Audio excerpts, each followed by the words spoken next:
Hey guys, Professor Bell, Comic Book University, and Nerdarchy Takeover. We're doing it again. And first, we're going to start off with our immediate segment. Drop it.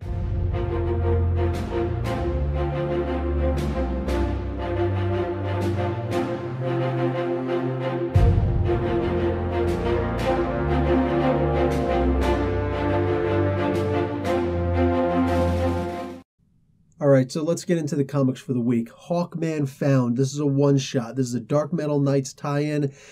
Here's the thing. I'm a huge Hawkman fan. I know it sounds really weird. Like, Hawkman? Really? Whatever. If you don't know, you don't know.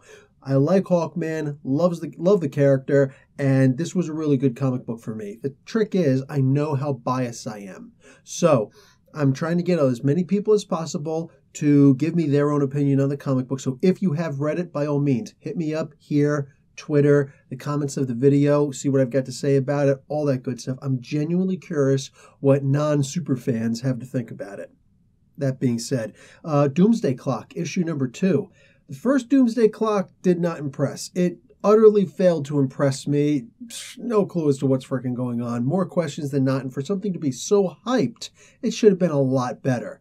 Nonetheless, I decided to read issue number 2, and I figured I'll try issue 2 and 3 just to be sure.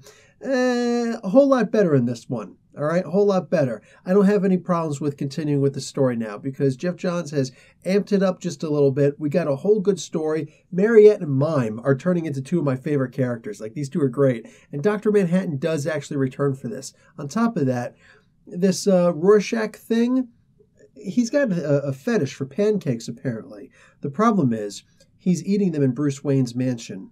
Not going to be good. Guys, issue number 190 of Moon Knight. This is the third issue on this new run. Written by Max Bemis, by the way. All right? Go and check this guy out on Twitter to see how nuts he is if you don't already listen to his music to begin with. This is an absolutely great comic book. I love this. We just learned in the previous issue that Jake Lockley has a huge secret that he's keeping from the rest of the personalities inside of Moon Knight's head. Here's the trick. While we thought it was going to last forever, it's revealed in this one, and it's kind of a doozy. It's kind of a doozy. You want to know what it is? Go check the video. Anyway, Phoenix Resurrection, issue number 1 of 5. Jean Grey, young Jean Grey, just died. Old original Jean Grey is coming back. This is the resurrection of Phoenix. She rises from the ashes.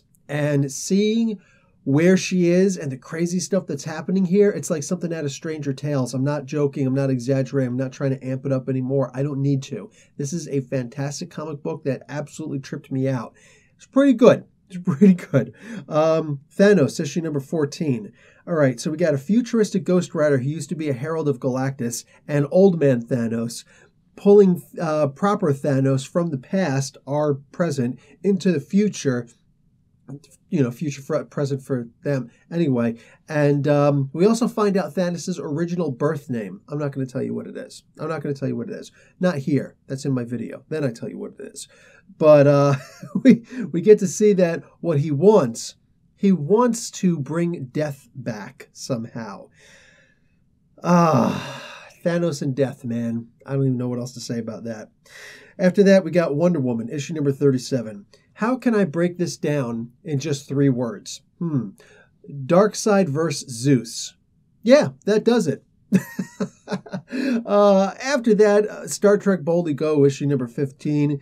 I really like the IDW series, Star Trek Boldly Go. It's really great. If you like the new the new movie series that's out, started by J.J. Abrams and moved on from there, it's great, and this is a continuation of those 3 movies. So after Star Trek Beyond came out, this comic book pretty much just started up, and it follows the continuing story of Jalia and all that. It's really good. I love it. Absolutely love it. On top of that, Bonehead, issue number 1. I got a request, kind of, in a really weird way, for a little bit of not IDW, the Image Comics. And we got a brand new comic coming out right now. I don't review everything I read, mind you. So there will be some Redneck forthcoming, but the first 6 issues, so the first arc in Redneck, I'm going to be reviewing that pretty soon. They didn't even know that on my own channel. They don't. It's a surprise. But I am checking out Bonehead this week, so come on over and see my opinions on that one. That being said, a whole lot of good comics. I'm doing a whole lot of good comics over there. I've also done Mirage. She's also known as Danny Moonstar or Psyche from the New Mutants. I did her explained in a minute, a little bit more than a minute, whatever. And what else did I do? I did Hawk and Dove explained in a minute. I've done a whole bunch of the New Mutants explained in a minute. We're getting there. We're getting closer to finishing up. And I also explained the Demon Bear storyline, the Demon Bear saga for the New Mutants, issue number 18, 19, and 20. It's good stuff.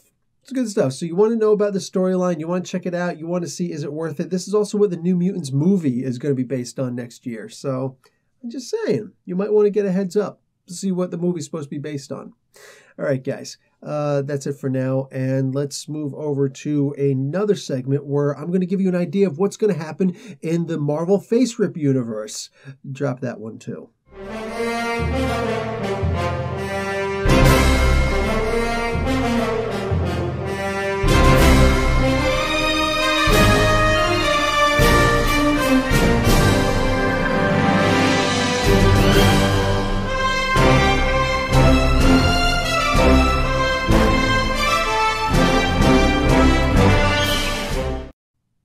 All right, guys, that's it. That's all I got. That's all I got for this week. So I'm going to give the reins back over to Nerdarchy. I only take it over for a little while. Then I get bored and I want to just break it and go and play with other things. So I'll be back next week.